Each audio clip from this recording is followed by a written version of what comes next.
So as of today marks the first day that I cannot claim unemployment. And I talked about this or started talking about this in other videos literally today, trying to film with other cameras, but it hasn't been working. So here I am talking about it one more time again to myself. But today is the first day that I cannot claim unemployment. And if you are new to this journey of mine, I lost my job at the beginning of this year, of 2025. At the end of January, I was let go. And I have just been riding out my unemployment for the past 6-7 months. And I've learned a lot of things about myself, and I have come to realization of like what's important to me and what I need to do in the future so that I am not stuck in a position that I don't enjoy. I've taken care of my health, which has been the biggest thing that I think came out of this unemployment journey, is that I finally took care of myself. And I'll go into that in a little bit. But pretty much where I'm at right now in this very moment, it is Monday, I am trying to find other forms of income. And something that I have been making money off of in the past is making these videos. But something that I have kind of had to grapple with myself for the last couple of months is, why do I think that I can make videos and make money off of them? And that is a form of imposter syndrome that I have dealt with for so long, so long, like over a decade, because here I am well into my content creation journey. Like I have been making videos for over 10 years. I've been posting online and sharing my content, sharing my passions, my interests, my life for over 10 years. And yet I still feel like I don't know what I'm doing, or that nobody would be interested in watching anything that I have to offer.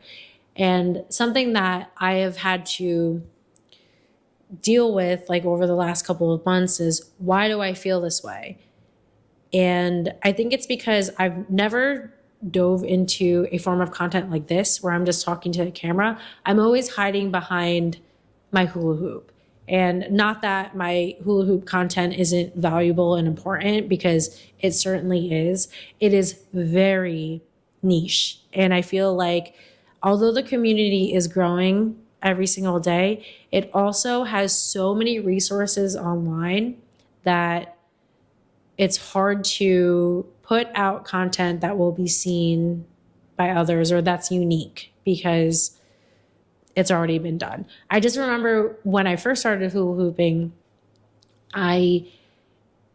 it was so hard to find videos on moves that I wanted to learn, and there were no names and there was no Instagram, and there was, like Instagram was like new, but it wasn't as prominent as it is today. But pretty much all I had to go off of was YouTube videos. And there were only like a couple of creators online that were making YouTube videos, and everything else was pretty much self-taught. Like I would just watch people make like flow videos, which were very much around during that time. And I would just copy what I saw. But to have an actual breakdown of these moves was few and far in between. Like I could not find them. And I think that's where my expertise comes from, is that I can watch someone do something and I can figure it out myself. Like I don't necessarily need a breakdown, like a verbal breakdown, to understand a move. Like I'm very much a visual and kinesthetic learner, which means that I work very well. I learn very well using my hands, which is why I think like hula hooping has been so easy for me to pick up. Like it's been a journey, but I feel like it's so natural to me to learn these moves because of the way that I learn. But a bit of a tangent. I think that that's why I have been strong in the space where I'm able to teach other people how to do these things, because I literally am just breaking down what it is that I'm doing at like a very beginner level. And I know that that's my strength. But like I said before, hula hooping is so niche. Not a lot of people know what it is.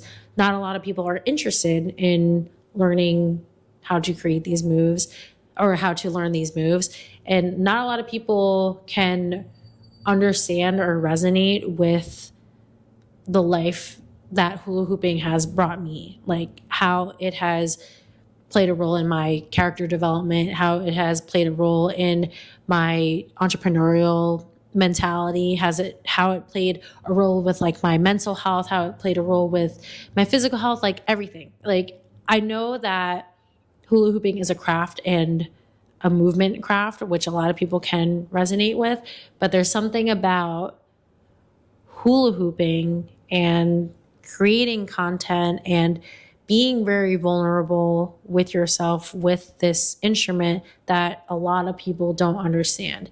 And I think that that is where my barrier is, where I can create content about hula hooping all day, every day, and I will continue doing that.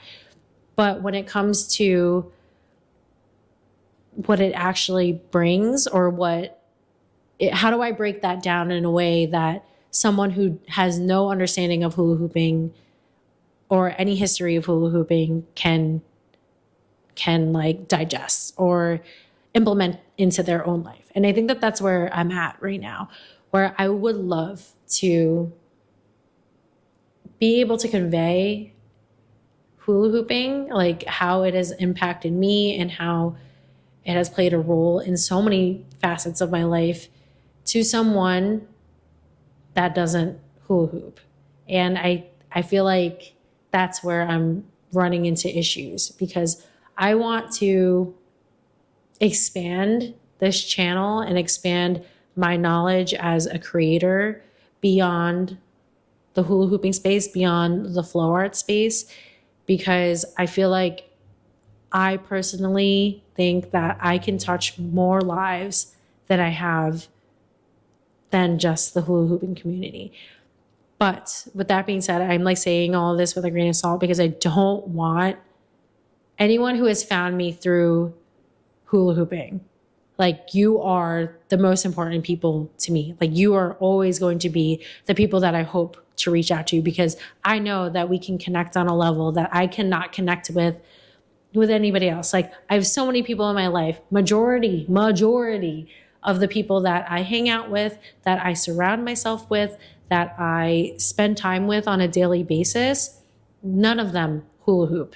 And there are only certain times when I ever see another hula hooper in real life. Like when I go to a retreat, or if I just happen to see another hula hooper in real life, or I'm at an event where like hoopers are gathering.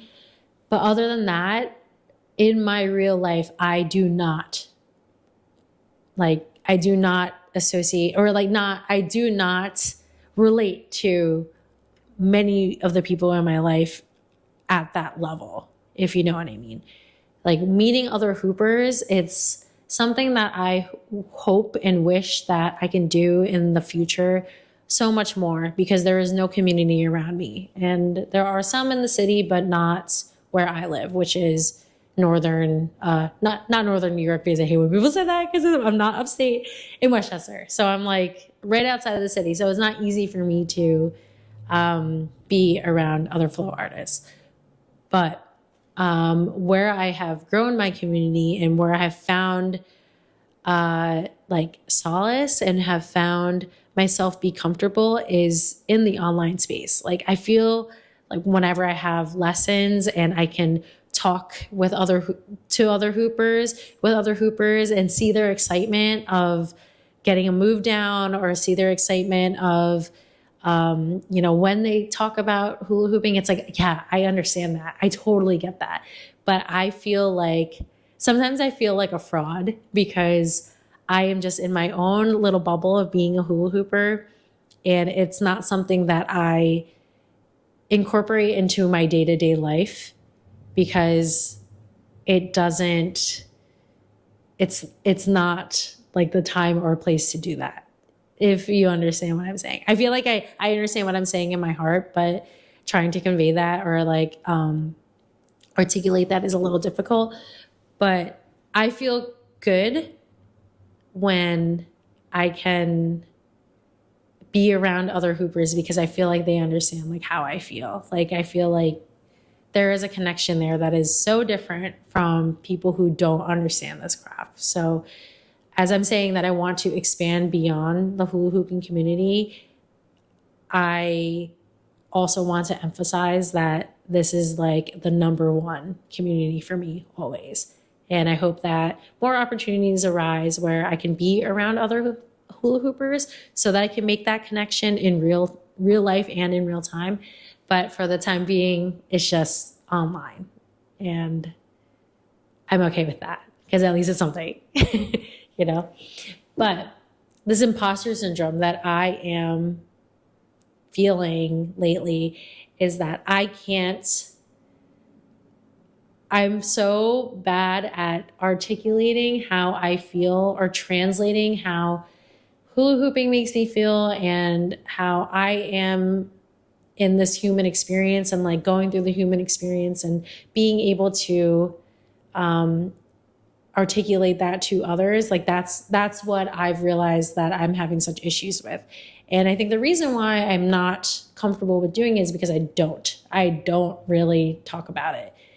And there was a time when a couple of years ago where I had people who were like-minded like me and wanted to talk about their feelings and their struggles and, their creative process or the minute issues that you run into as a content creator. But that community is just like, or at least the one that I found in this space, in this environment that I'm in currently, I'm no longer a part of just like due to personal reasons. So it kind of sucks that I have that. And I felt so alive and so seen. And I felt like people would come to me for advice. It felt really validating because other people would know that I also was in that space and I could provide insight that was valuable. Like that's where I get like, I need positive reinforcement in order to keep going.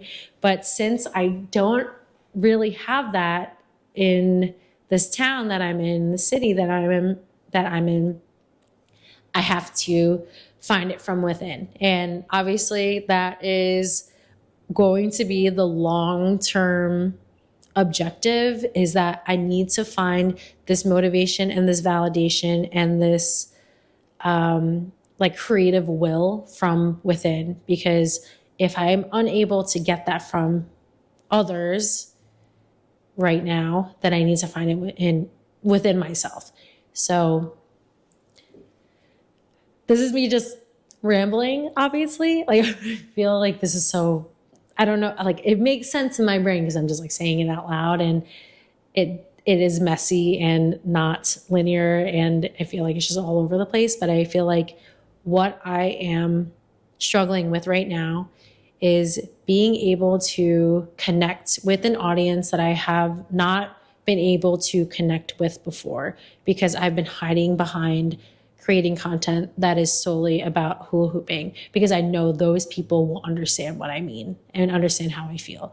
But now diving into a space that is a lot more ambiguous and bigger and more like broad, I guess, that feels scary. And it's like you need to be an expert or be so sure of how you feel and what you're trying to say in order for you to make an impact. Or at least that's what I've been struggling with, which has been keeping me from creating content in that realm. But over the last couple of months specifically, I have been like producing content without wanting it to look prim and polished, whatever that phrase is. But it's been really rejuvenating because I don't care anymore. I don't care about how it looks. I don't care about what it will convey. I don't care about how it does, like with followers or with engagement. It's just like producing the content so that I feel more comfortable doing so. And it's been really cool because a lot of people have been resonating with it, and just like me being a person, not me being a hula hooper. And I think that like I've been sharing, like, just example, if you're not following me on TikTok, you'll understand because this is where I post all that kind of content. But I've been just sharing stories about my life that I find funny, just like random situations that I have been in, like ridiculous situations that I have been in, and just sharing it with the world and having people be like, oh my God, me too. Or, oh my God, I know exactly how you feel. Or like, give me their take on this scenario that I have experienced, that we have both experienced. So it's been a cool thing to see that I do have something to offer in that sense, where people are interested in the things that I have been through and the insight that I provide, or just a perspective, a new perspective that maybe they haven't seen in their own life or whatever. But it's been fun doing that. And also just, I've also been creating content to build social media so that I can have evidence that I know what I'm doing. Because for some reason also, I feel like I don't know what I'm doing when it comes to social media, or like I'm not a marketer. I'm just like a content creator, or like I don't know how to build an account from scratch. So how can I ask people to, or how can I expect people to pay me to do that, which like is a job that I definitely could do, but I'm too scared to, or I'm scared to put myself out there to be like, hey, I can do this for you. And I'm nervous that I'm not going to be able to fulfill that expectation that I'm setting myself up for, you know? So I've been building accounts secretly. I have been building my portfolio in a sense. And I've also just been practicing more so that I can create more and be confident in the things that I create, because this imposter syndrome is just not it. It is really keeping me from being the person that I know I can be. And I think that this video in general, I think I'm going to stop because I feel like I've been talking too much, but pretty much where I'm at right now is that I am grappling with defeating imposter syndrome, because all my life I felt like I was not good enough, or I was just good enough, like not anything exceptional, not anything, out of the ordinary, not anything like, I did not feel like I was special. But I feel like I need to destroy that mentality, because I am special and I have something to offer. And I'm hoping that I can get rid of that feeling so that I can really come into the person that I am supposed to be. So thanks for watching. This is so long. And if you watched all the way through, be sure to comment unicorn so that I know that you're here and I know that you care. And if you don't care, that's okay too. This is truly just my experimental phase of trying to figure out this next step and next phase of my life, which is hopefully diving headfirst into content creation. Okay. I love you. Bye.